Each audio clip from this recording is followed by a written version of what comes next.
हमारे channel biology by doctor BS Mishra के माध्यम से हम मनुष्य की शारीरिक क्रिया पर चर्चा कर रहे हैं।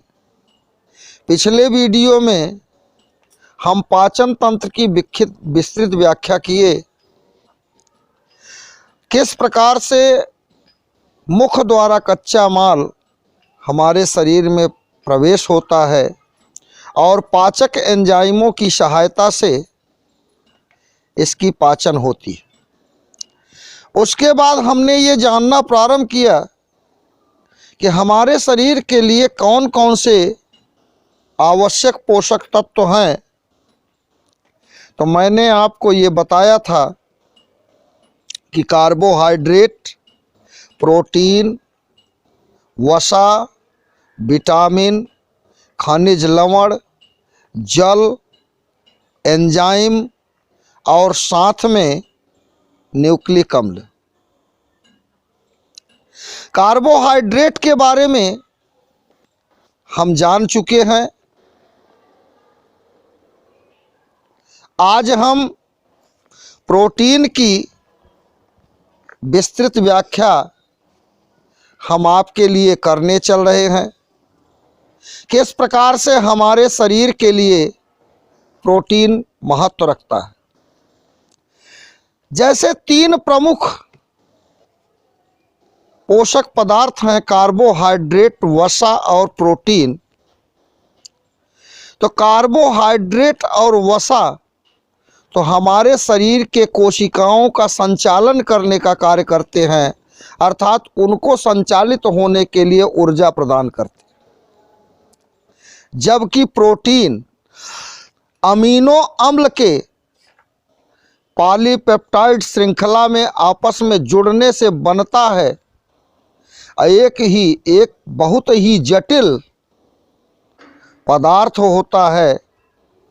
प्रोटीन द्वारा हमारे शरीर में नई कोशिकाओं का निर्माण और साथ में उनके मरम्मत की क्रिया होती है। जैसा कि हम जानते हैं कि हमारा शरीर कोशिकाओं से मिलकर के बना होता है। बनी हुई कोशिकाएं उसको पुष्ट कार्बोहाइड्रेट और वसा करते हैं अपनी ऊर्जा के माध्यम से। लेकिन एक कोशिका से दूसरी कोशिका में वृद्धि का कार्य प्रोटीन करता है। अतः प्रोटीन हमारे शरीर में 20 प्रकार के प्रोटीन होते हैं, जिसमें 10 अनावश्यक प्रोटीन होते हैं और 10 आवश्यक प्रोटीन होते हैं। जो अनावश्यक प्रोटीन होते हैं वे हमको बाह्य स्रोत द्वारा प्राप्त होते हैं, चाहे वह सब्जियों के माध्यम से प्राप्त हो, चाहे अनाज के माध्यम से प्राप्त हो, चाहे फल के माध्यम से प्राप्त हो, दूध के माध्यम से प्राप्त हो, किसी भी रूप से प्राप्त होते हैं। और जो आवश्यक प्रोटीन होते हैं उनका निर्माण हमारे शरीर के अंदर ही होता है। उनके निर्माण के लिए एंजाइम अपना निरंतर कार्य करते हैं।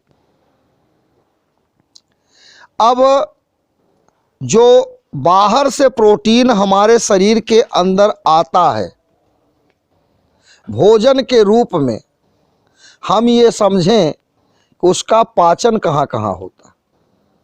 जैसा कि मैंने बताया था कि मुख द्वारा भोजन ग्रहण किया जाता है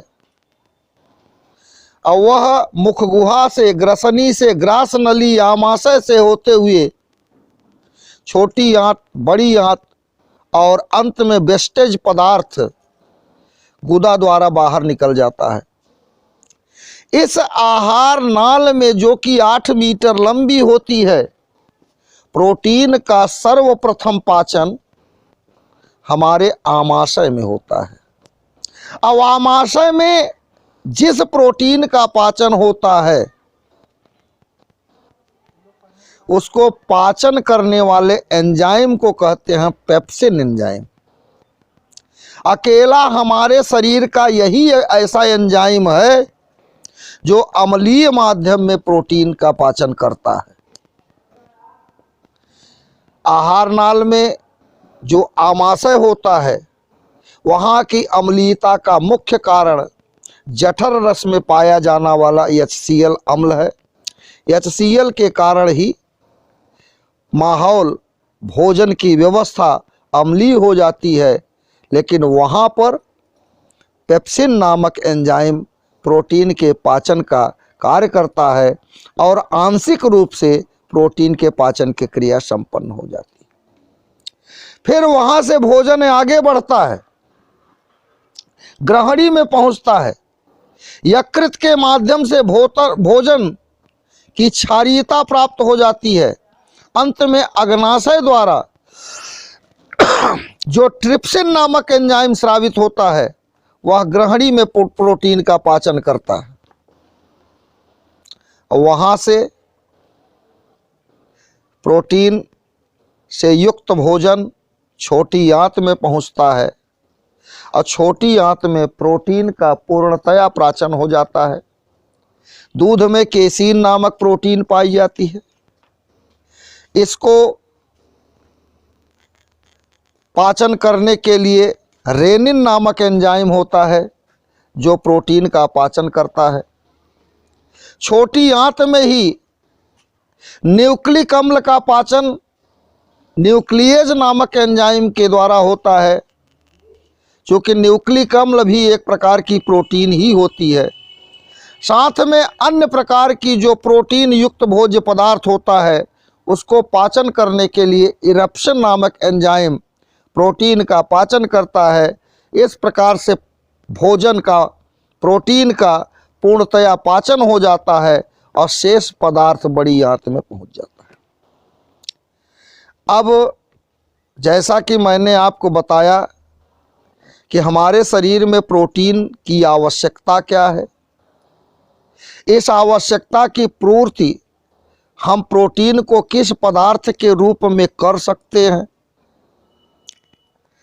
तो जैसा कि मैंने बताया कि कोशिकाओं के निर्माण में, क्योंकि समद्विभाजन की क्रिया द्वारा एक कोशिका से दूसरी कोशिका बनती है और उसके लिए प्रोटीन ही महत्वपूर्ण पदार्थ होता है जो कोशिका विभाजन में अपनी भूमिका अदा करता है।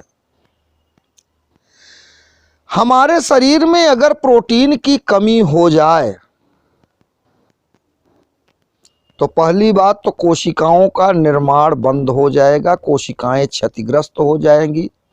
और जब कोशिकाओं का निर्माण बंद हो जाएगा, कोशिकाएं क्षतिग्रस्त हो जाएंगी, तो हमारा शरीर कुपोषण ग्रसित हो जाएगा। हमारे शरीर में कमजोरी आ जाएगी, हमारे शरीर की वृद्धि रुक जाएगी, हमारे शरीर की सारी प्रक्रिया रुक जाएगी।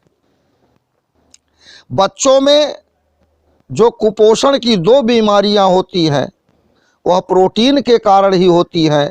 इन बीमारियों का नाम है मेरेस्मस और क्वाशरकोर। आपने देखा होगा गांव देहात में कोई छोटा बच्चा जिसका पेट निकला हुआ हो, उसके पैर पतले पतले हों,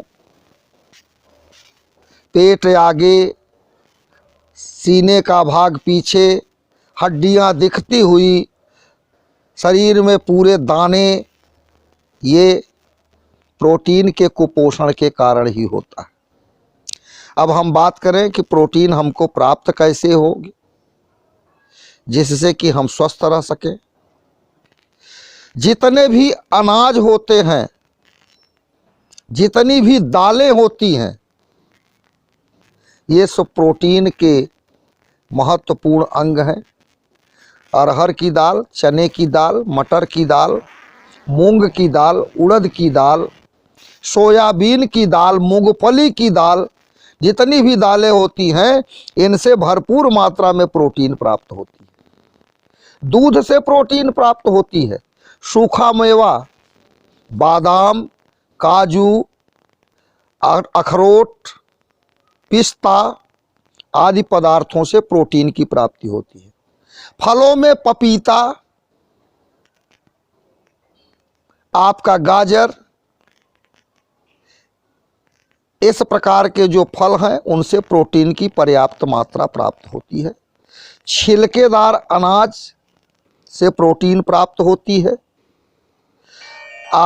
इसलिए आप प्रोटीन की भरपूर मात्रा लीजिए, स्वस्थ रहिए, सुरक्षित रहिए और अपनी इम्यूनिटी को बढ़ा करके अपने कार्य को आगे बढ़ाते रहिए। धन्यवाद।